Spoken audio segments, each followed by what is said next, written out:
Bulletin का आगाज कर रहे सबसे पहले आपको बताएं मुल्तान में इंटरसिटी बस का पहिया जाम। ड्राइवर्स ने इंटरसिटी बस सर्विस चलाने से इनकार कर दिया।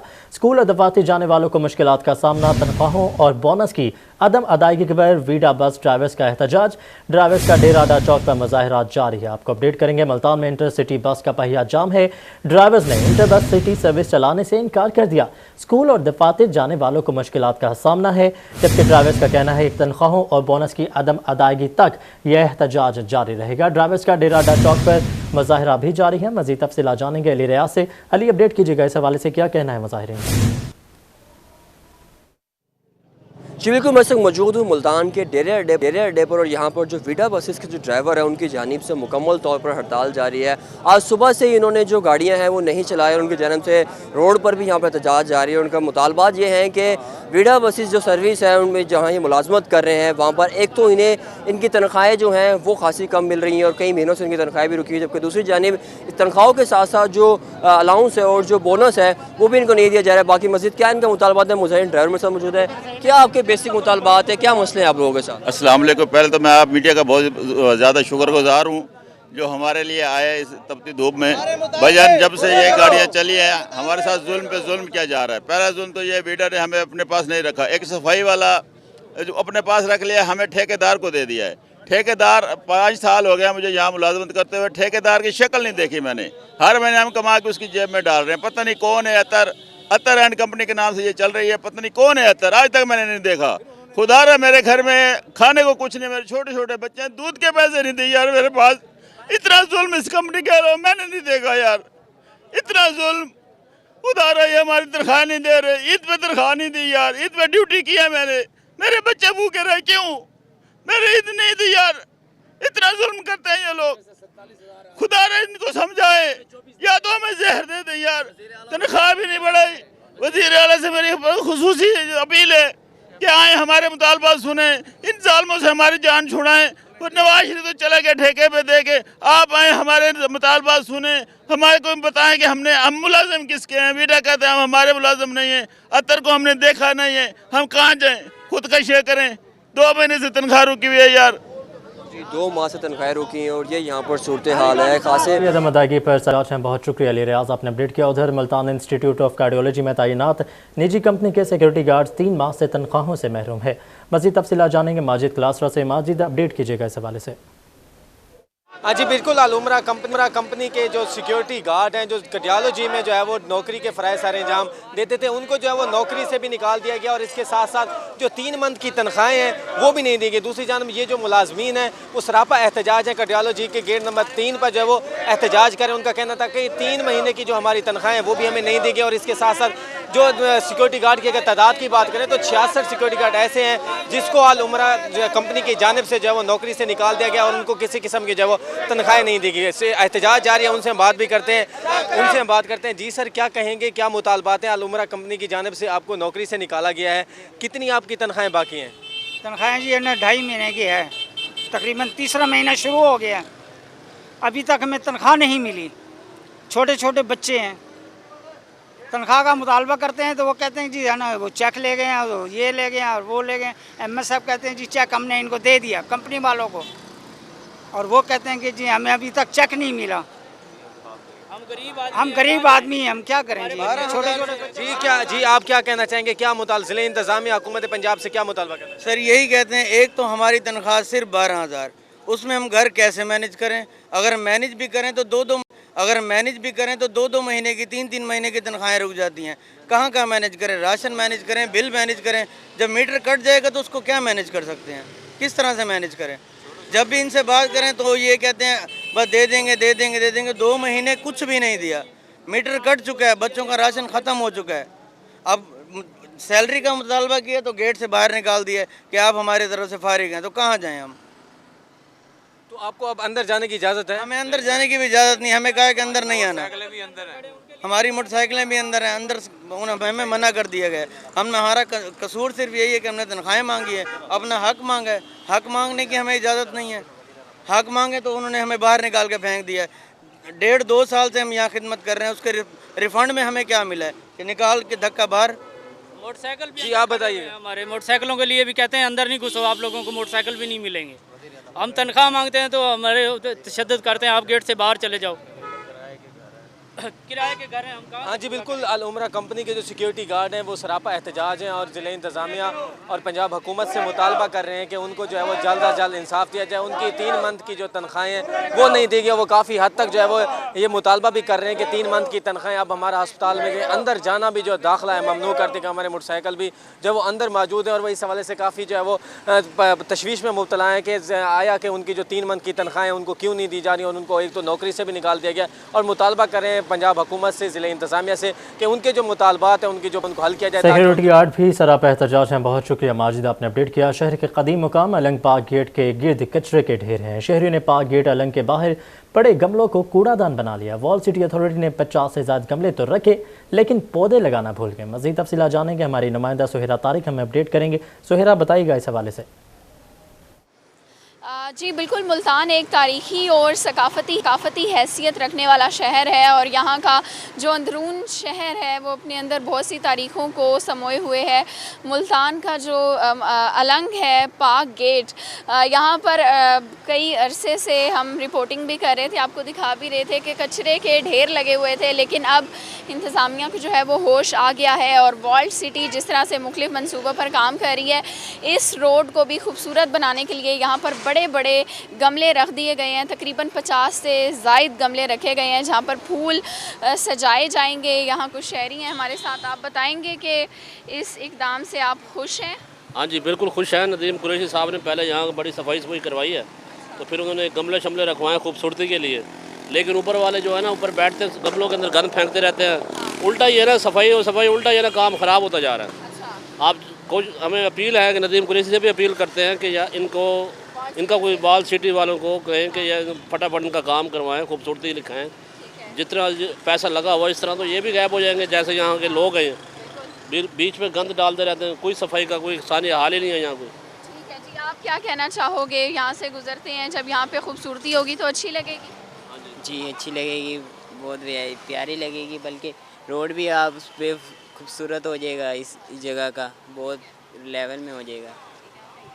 जी बिल्कुल, जैसा कि आपने इनकी बात सुनी है, इस तरह के गमले यहाँ पर रखे गए हैं वॉल्ट सिटी की जानिब से अलंग रोड पर, पूरी रोड पर और इस दीवार के बाहर, लेकिन अभी तक यहाँ पर पार्किंग की जा रही है। ये कचरा आप देख सकते हैं, लोग बाज नहीं आ रहे हैं, यहाँ पर फेंक रहे हैं क्योंकि अभी तक इनकी मुनासिब देखभाल नहीं हो सकी है। PHA की जानिब से यहाँ पर गमले तो रख दिए गए हैं लेकिन उनमें फूल नहीं अभी तक लगाए जा सके और इस रोड को मुकम्मल तौर पर साफ़ नहीं किया जा सका। शहरियों का मुतालबा के जल्द गमले रख दिए, फूल अभी तक नहीं लगाए गए। सुहेरा तारिक अपडेट कर रही थी, बहुत शुक्रिया आपका। मुल्तान की तहजीब और सकाफत के फ़रोग के लिए म्यूज़ियम का प्लान अमली इक़दामात के जानिब गामज़न है। कमिश्नर जावेद अख्तर महमूद की तजवीज़ करदा म्यूज़ियम मनसूबे के लिए 80 मिलियन के फ़ंड्स जारी कर दिए गए हैं। मज़ीद तफ़सीलात जानेंगे गोहर रहमान से। गोहर अपडेट कीजिएगा। जी बिल्कुल, दुनिया के कदीम तरीन शहरों में मुल्तान का शुमार किया जाता है। अब इसकी तारीख़ को महफूज बनाने के हवाले से अच्छी और बड़ी खबर यह है कि म्यूज़ियम के हवाले से मज़ीद पेशरफ्त हुई है। Member senior board of revenue की जानिब से हतमी तौर पर जो ज़मीन की मंजूरी है वो भी दे दी गई है। कमिश्नर मुल्तान जावेद अख्तर महमूद हमारे साथ मौजूद हैं जो इस तमाम काम को लेकर चल रहे हैं। सर, हमने देखा है कि आप ज़ाती तौर पर इसके हवाले से एफर्ट भी कर रहे हैं। अब ज़मीन का जो मरहला था मंजूरी का वो भी मंजूर हो चुकी है, तो इस हवाले से क्या कहेंगे, कब तक काम का आगाज़ होने जा रहा है? बिस्मिल्लाहिर्रहमानिर्रहीम। देखें जी, ये अब बहुत खुशी का मौका है कि मुल्तान, जैसे कि आपने बताया कि दुनिया का कदीम तरीन शहर है, लेकिन हैरानी इस बात पे थी कि यहाँ म्यूज़ियम ही नहीं था। और मुल्तान में जितने भी हिस्टोरिक आर्टिफैक्ट्स हैं, नवादरात हैं, दूसरी चीज़ें हैं तारीख़ी, वो सारी लोगों के पास, फैमिलीज़ के पास बिखरी हुई पड़ी हैं। किसी ऐसी कोई जगह नहीं है जहाँ के लोग मुल्तान के, हमारे पूरे मुल्क के या इंटरनेशनल लोग आकर को मुल्तान के आर्टिफैक्ट्स को देख सकें कि जैसे लाहौर में है म्यूज़ियम है, दुनिया में म्यूज़ियम होते हैं। तो इसमें वज़ीर-ए-आला पंजाब उस्मान बुज़दार साहब ने यह ख्वाहिश का इज़हार किया था कि मुल्तान में एक म्यूज़ियम होना चाहिए, फिर उस पर हमने काम किया। अल्हम्दुलिल्लाह स्कीम जो है वो अप्रूव हो गई है और इसमें ख़ुसूसी तौर पर इंटरेस्ट ली है बाबर हयात तारड़ साहब ने, SMBR साहब ने। उन्होंने 10 कनाल अराज़ी जो है वो कल उन्होंने उसकी अलॉटमेंट कर दी है। अब ये बहुत जल्द ये हमारी स्कीम जो है ऑन ग्राउंड स्टार्ट हो जाएगी। नेक्स्ट मरहला जो है इससे जब बिल्डिंग तो स्टार्ट हो जाएगी इंशाल्लाह, बन जाएगी टाइम पर, उसके बाद मेरी तमाम यहाँ पर जो कदीमी फैमिलीज़ हैं, जो लोग हैं, मेरी उनसे ये दरख्वास्त होगी कि जब ये म्यूज़ियम बन जाए तो आपके पास जो भी घर में तारीख़ी चीज़ें जो आपने संभाली हुई हैं वो हमें दें, वो म्यूज़ियम को देंगे। हम उनके नाम के साथ और उनकी ब्रीफ डिस्क्रिप्शन हिस्ट्री के साथ हम म्यूज़ियम में उसको हम प्रिज़र्व करेंगे। उसमें फ़ायदा ये होगा कि एक तो आपकी जो ख़ानदान की चीज़ें, जो आर्टिफैक्ट्स हैं वो महफूज हो जाएंगी, आपकी नस्लें भी देखेंगी, बल्कि जो पूरा हमारा ख़ित्ता है तमाम लोगों को भी वो अवेलेबल होंगी जो आकर देख सकेंगे। उसमें टूरिज़म प्रमोट होगा और उसमें एजुकेशन भी प्रमोट होगी, क्योंकि जो हिस्ट्री के जो तालिब इल्म हैं या जो बच्चे हैं, हमारी नस्ल है, उसको पता होना चाहिए कि मुल्तान की तारीख़ क्या है। तो मैं ये समझता हूँ कि मेरी तरफ से ये मुबारकबाद है मुल्तान को और उसके शहरियों को कि आपके लिए अल्हम्दुलिल्लाह गवर्नमेंट ऑफ पंजाब ने बिलाखिर जो है वो म्यूज़ियम की स्कीम उसकी मंजूरी दे दी है। सर ये भी बताइएगा कि मुल्तान समेत जनूबी पंजाब के जो शहरी हैं उन्हें इस मंसूबे का बड़ी शिद्दत से इंतज़ार भी था, तो आप ये बताइएगा कि कितना टाइम फ्रेम रखने जा रहे हैं कि इस मंसूबे को बर वक्त मुकम्मल किया जा सके। हाँ जी, बड़ी अहम बात है। देखें, इसमें यह है कि ये स्कीम फुली फंडेड है। ये गवर्नमेंट ऑफ पंजाब ने इसको पूरा फंड कर दिया है। 80 मिलियन के करीब इसकी लागत आएगी, ज़मीन भी मिल गई है। तो मेरे ख्याल में ये 1.5 साल में इंशाल्लाह ये कंप्लीट हो जाएगा। आज बिल्कुल पंजाब हुकूमत की जानिब से म्यूजियम मंसूबे के लिए इनके फंड जारी कर दिए गए हैं। गोहर रहमान, बहुत शुक्रिया, आपने अपडेट किया। मुल्तान से खबर दें, प्राइवेट स्कूल पर कब्जे और तशद्दुद का मामला। ज़िले सदर तहरीक इंसाफ खालिद जावेद वड़ाइच की गिरफ्तारी के लिए छापे मारे जा रहे हैं। खालिद जावेद वड़ाइच की रिहाइश गाह पर पुलिस की भारी नफरी ने छापा मारा। तहरीक इंसाफ के खालिद जावेद वड़ाइच ताहाल मफरूर हैं। छापे के दौरान खालिद जावेद वड़ाइच की गिरफ्तारी अमल में ना आ सकी। थाना BZU में चंद रोज़ कबल खालिद जावेद वड़ाइच पर मुकदमा दर्ज हुआ था। अपडेट करें आपको, प्राइवेट स्कूल पर कब्जे और तशद्दुद का मामला है। ज़िला सदर तहरीक इंसाफ खालिद जावेद वड़ाइच की गिरफ्तारी के लिए छापे मारे जा रहे हैं। लियाकतपुर खान बेला की बस्ती आदिल आराई में 2 रोज़ कबल धमाके में अहम पेशरफ्त हुई। सराज कबाड़िया रॉकेट लॉन्चर चोलिस्तान से लाया था। मज़ीद तफसीलात जानेंगे हमारे नुमाइंदे से जो इस वक्त उनके घर पर मौजूद हैं। जी, अपडेट कीजिएगा। इस टाइम मैं खान बेला की बस्ती आदिल अरई में मौजूद हूँ। आज से जो है 2 रोज़ कबल यहाँ पे अफसोसनाक वाक़या पेश आया था कि कबाड़िया का काम करने वाले एक जो घराना है उसके अंदर धमाका हुआ था और 2 अफराद जो हैं ये जहाँ बहक हो गए थे। रेस्क्यू की जानिब से जो है ये इत्तला दी गई थी कि LPG सिलेंडर फटा है और एक शख्स मौके पे जहाँ बहक, जबकि दूसरा जो शख्स है वो शेख जायद अस्पताल में जाके जहाँ बहक हुआ है। मिली जुली बातें सामने आई थी। मज़ीद जो हैं उनके भाई यहाँ पे सिराज अहमद के भाई मौजूद हैं, इनसे जानते हैं कि आखिर क्या मामला था, कैसे जो है ये धमाका हुआ था और घर में कितने अफराद मौजूद थे। जी, वो मेरा भाई है जी, वो करता है कबाड़ का काम। तो कहीं रोही से ना वो लेकर आया था गोला, तो बिल्कुल अनपढ़ आदमी थे, उसको किसी चीज़ का पता भी नहीं था कि ये क्या है क्या नहीं। तो वो कबाड़ी समझ कर ले आए। तो यहाँ आकर ना उनको काटने की उन्होंने कोशिश की। भाई इसको काट कर जिन्हें टुकड़े करके मैं इसको जिन्हें थोड़ा थोड़ा करके मैं बेच दूँगा कबाड़ के अंदर। लेकिन जब वो काटने की कोशिश की तो ये गलेंडर के साथ काटना शुरू किया। तो गलेंडर जैसे नीचे हुआ, सुराख हुआ, तो उसकी वजह से ना वो फटा और जो ना बहुत खौफनाक धमाका हुआ। जैसे वो मेरा भाई तो वहीं पे जो ना मौके पे जाम भाग हुए और मेरा भतीजा जो है उसका बेटा वो शदीद ज़ख्मी था। उसके अंदर रूह तो थी लेकिन ज़ख्मी बहुत था, ज़िंदा था इस वक्त। तो जैद शेखी के अस्पताल में ना रहीम यार खान में लेकर हम जा रहे थे, तो वो रास्ते ही में वहीं पहुंचने से पहले वो फौत हो गए। तो फिर उनको वापस ले आए। और यहाँ पर जो है ना देखो कि उनके 8-9 अफराद और भी हैं ना, वो जो बाहर बैठे हुए थे। जी बिल्कुल, जैसे कि इनका बताना है कि 8 से 9 अफराद जो है इस साइड पे बैठे हुए थे। अगर कैमरामैन मेरे दिखाएं तो यहाँ बैठे हुए थे, जबकि वो जो लोग थे, जो 2 लोग थे, एक सिराज अहमद और एक सिजाद अहमद, वो यहाँ पे कैमरामैन को मैं दिखाऊँगा, वो कमरा दिखाएँ जहाँ पे वो गोला काटने की कोशिश कर रहे थे। सिराज अहमद के बच्चे की तबीयत ख़राब थी, दिल में दर्द था, जिसको दिखाने की खातिर वो हस्पताल ले जाना चाहते थे और उनके पास पैसे नहीं थे। ये वो गोले की जगह है जहाँ पे बैठ के वो काट रहे थे। अगर मेरा कैमरामैन यहाँ पे दिखाएं तो यहाँ पे 2 से 3 फुट तक नीचे जो है ये गड़ा बढ़ चुका है। यहाँ पे इस कमरे के अंदर वो अपना जो कबाड़ का सामान है वो रखते थे। यहाँ पे देखा जा सकता है कि जो कमरा है ये मुकम्मल तौर पर खंडर की शक्ल इख्तियार कर चुका है। मजीद जो है यहाँ पे एक दफ़ा फिर सिराज अहमद के भाई से हम जानेंगे। ये बताइएगा यहाँ पे क्या कोई हसन, बहुत शुक्रिया आपने इस हवाले से अपडेट किया। आगे बढ़ो और आपको बताएं, डेरा गाजी खान में कोरोना वैक्सीनेशन सेंटर पर वैक्सीन कराने वालों का रिकॉर्ड ऑनलाइन ना हो सका। मजीद तफसीलात जानेंगे आशिर इशफाक से। आशिर, अपडेट कीजिएगा। डेरा गाजी खान में कोरोना वैक्सीनेशन सेंटर पर मौजूद हैं। कोरोना वैक्सीनेशन सेंटर पर जो लोग वैक्सीन करा चुके हैं, जो फर्स्ट डोजेज़ लगवा चुके हैं या वैक्सीन मुकम्मल करा चुके हैं, उनका रिकॉर्ड ऑनलाइन ताहाल नहीं हो सका है। काफ़ी दुश्वारी का भी सामना करना पड़ा है शहरियों को ऑनलाइन रिकॉर्ड के लिए।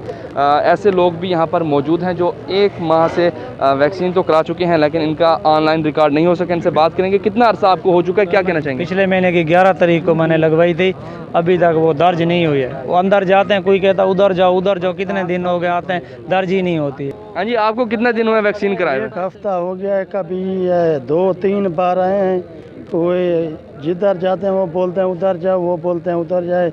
बस आज जाके हम तंग हो गए। इनको कहें हुकूमत पाकिस्तान से अपील है कि मेहरबानी करके इनके अमले को ठीक कराएं। हाँ जी, तो आप क्या कहना चाहेंगे? कब से यहाँ पर चक्कर लगा रहे हैं? मैं आया था 4 दिन आया था, बस कहीं नहीं लगी थी, फिर लगवाई है, हफ्ता हो गया, अभी ऑनलाइन नहीं हुई है। मुतालबा किया जा रहा है कि जो वैक्सीन की जा रही है उसका रिकॉर्ड भी ऑनलाइन किया जाए। यहाँ पर शहरी बड़ी तादाद में हैं जो वैक्सीनेशन करा चुके हैं लेकिन उनका रिकॉर्ड ऑनलाइन नहीं हो सका है, जिसके बाद उनको भी काफ़ी दुश्वारी का सामना करना पड़ रहा है। ख़ुसूसी तौर के ऊपर यहाँ पर लाइनें लगी हुई हैं ऑनलाइन रिकॉर्ड कराने के लिए। मुतालबा किया जा रहा है कि रिकॉर्ड को आशिर अपडेट कर रहे थे, बहुत शुक्रिया आपका। हाईकोर्ट बार एसोसिएशन मुल्तान के सदर से रियाजुल हसन गिलानी दीगर ओहदेदारान के हमरा प्रेस कॉन्फ्रेंस कर रहे हैं। बिस्मिल्लाहिर्रहमानिर्रहीम। आज हाईकोर्ट बार एसोसिएशन मुल्तान ने अपनी एग्जीक्यूटिव कमेटी के इजलास में ये फैसला किया कि हम चीफ जस्टिस ऑफ पाकिस्तान और तमाम मुतल्लिका लोगों से दरख्वास्त करें कि हमारे मुल्क की आला अदलिया की जो तवील छुट्टियां हैं इन पे नज़रसानी की जाए। इस सिलसिले में जो हमने डाटा कलेक्ट किया है उसके मुताबिक इस वक्त मुल्क में की अदलिया साल के 365 दिनों में से तकरीबन 191 दिन काम करती है। ये तवील अदालती छुट्टियां जिसमें सुप्रीम कोर्ट ऑफ पाकिस्तान की 90 छुट्टियां गर्मियों की और हाई कोर्ट की 60 छुट्टियां शामिल है, अलावा सर्दियों की और बाकी छुट्टियों से ज़्यादा। हमारे मुल्क में चूँकि इस वक्त लाखों केस अदलिया में ज़ेर समाअत हैं और लोगों की दूसरी या तीसरी नस्ल हसूल इंसाफ के लिए अदालतों के चक्कर लगा रही है, ऐसे हालात में अदलिया की ये तवील छुट्टियों पे नज़रसानी किया जाना इंतहाई ज़रूरी है। इस्लाम में कि हम सब पैरोकार हैं, फॉलोअर्स हैं आप हज़रत मोहम्मद मुस्तफ़ा सल्लल्लाहु अलैहि वसल्लम के और उनके सहाबा कराम का जो दौर है वो हम सब के लिए एक मिसाली है। इस्लाम में काजी की छुट्टी का कोई कंसेप्ट नहीं है। आप सल्लल्लाहु अलैहि वसल्लम के पास भी और आपके बाद सहाबा कराम रज़ियल्लाहु अजमईन खुलफा राशिदीन के दौर में भी और उसके बाद आने वाले तमाम तर इस्लामी हुकूमतों में साइल हसूल इंसाफ के लिए काजी का दरवाज़ा रात को 4 बजे भी खटखटा दिया करते थे और काजी उन्हें इंसाफ फराहम करता था। हमारे लिए वो रोल मॉडल है और हमने उसी को फॉलो करना है। इसके लिए हम वकला, चीफ जस्टिस ऑफ पाकिस्तान और तमाम मुतल्लिका इदारों को अपने भरपूर ताउन का यकीन दिलाते हैं कि अगर तवील अदालती छुट्टियों पर नज़रसानी की गई तो वकला गैर ज़रूरी एडजर्नमेंट और छुट्टियां कतन नहीं मांगेंगे। मुल्क के मारूजी हालात के पेश नज़र ये अमर इंतहाई ज़रूरी है कि हम दिन रात मिल के काम करें ताकि लाखों फैसला के मुनसर मुकदमात का फैसला हो सके। आगे बढ़ो, आपको बताया रहीम यार खान में स्कूल एजुकेशन डिपार्टमेंट का खेलों के फ़रोग के लिए बड़ा इक़दाम। जिला भर के 264 सरकारी स्कूलों में खेलों के मैदान सजाए जाएंगे। मज़ीद तफसीलात बताएंगे आमिर भट्टी। आमिर, अपडेट कीजिएगा इस हवाले से। में स्कूल एजुकेशन डिपार्टमेंट का एक बड़ा इकदाम सामने आया है कि ज़िले भर से 264 ऐसे स्कूल सिलेक्ट किए जाएंगे जिनमें खेलों के मैदान आबाद किए जाएंगे। वहाँ के खेल के ग्राउंड्स होंगे, अगर वहाँ पे मुरम्मत करनी हो तो मुरम्मत भी की जाएगी। इसके साथ साथ बच्चों को जो है वहाँ पे खेल भी सिखाए जाएंगे और फिर उसके साथ साथ जो है उन्हें खेलों का सामान भी प्रोवाइड किया जाएगा। फिर उसके बाद जो है बच्चों के दरमियान जो है खेलों के मुकाबले भी करवाए जाएंगे। इस हवाले से अगर शेड्यूल के हवाले से बात की जाए तो 264 में से जो है 176 जो है यहाँ पे मेल स्कूल, जबकि 89 जो स्कूल्स होंगे वो फीमेल होंगे। इसके साथ साथ 5 अफराद पर जो अफसरान हैं उन पर मुश्तमिल जो है एक ज़िली सतह पर कमेटी भी तश्कील दी गई जो कि तमाम इस प्रोसेस को देखेगी और तहसील सतह पर भी कमेटियाँ जो है तश्कील दे दी गई हैं। 10 से 15 अगस्त तक जो है स्कूलों की इन्फॉर्मेशन मुकम्मल की जाएगी। जो फिजिबल स्कूल होगा उसी में जो है ग्राउंड जो है मुंतखब कर लिए जाएंगे। इसके साथ साथ पिचेस और जो गोल्स होंगे उनकी भी मुरम्मत जो है वो 15 से 20 अगस्त तक मुकम्मल कर ली जाएगी। जो मिसिंग फैसिलिटीज़ होंगी जिनमें सामान हो गया या फिर ग्राउंड्स के हवाले से कोई भी चीज़ होगी तो वो जो है 21 से 25 अगस्त तक मुकम्मल की जाएगा। इसके साथ साथ अगर देखा जाए 26 अगस्त से 5 सितंबर तक जो है बच्चों के ट्रायल्स दिए जाएंगे खेलों के हवाले से।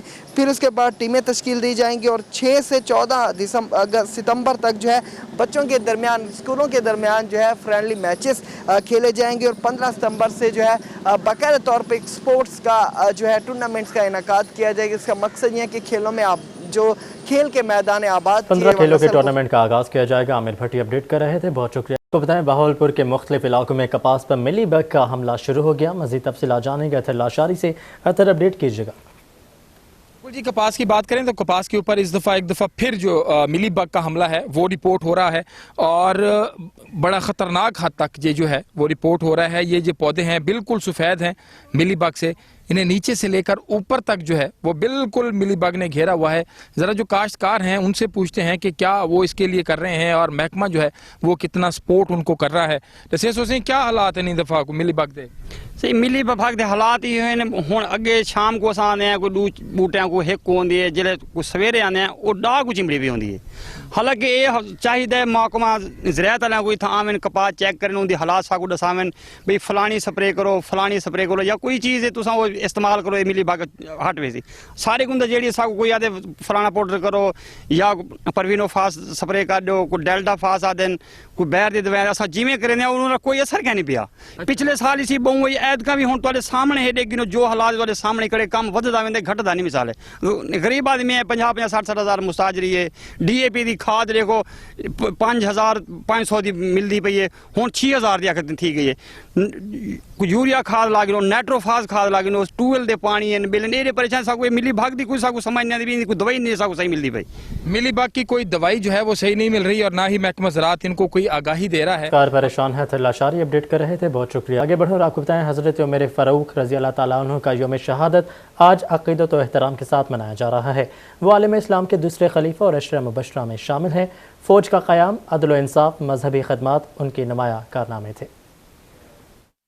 मुहर्रमुल हराम की आज पहली तारीख है और आज ही के दिन अमीरुल मोमिनीन सैयदना उमर फारूक रज़ी अल्लाह ताला अन्हो की अजीम शहादत का दर्दनाक सानहा पेश आया। हज़रत उमर फारूक रज़ी अल्लाह ताला अन्हो की अज़मत और रिफ़त का अंदाज़ा इस बात से लगाया जा सकता है कि कुरान मजीद की बहुत सी आयात आप रज़ी अल्लाह ताला अन्हो की मुआफ़क़त पर नाजिल हुई। खुद नबी अकरम सल्लल्लाहु अलैहि वसल्लम ने फरमाया, अगर मेरे बाद कोई नबी होता तो वो उम्र होता। हजरत उमर फारूक रज़ी अल्लाह ताला अन्हु ने पहली मर्तबा फौज का इदारा बनाया, फौजी छावनियाँ कायम की, बैतुल माल, दफातर और मुसाफिर खाने कायम किए, शहरों में काजी मुकर्रर हुए, शराब पीने वालों पर 80 करोड़ों की हद जारी की, तरावी की जमात भी जारी फरमाई। हजरत उमर फारूक रज़ी अल्लाह ताला अन्हु के दौर में ही इस्लाम रोमन एम्पायर से भी ज्यादा वसी सल्तनत का मालिक बन गया, जिसका रकबा 22,51,000 मुरब्बा मील तक फैला हुआ था। कैसर कसरा के अजीम शान ममालिक भी इसका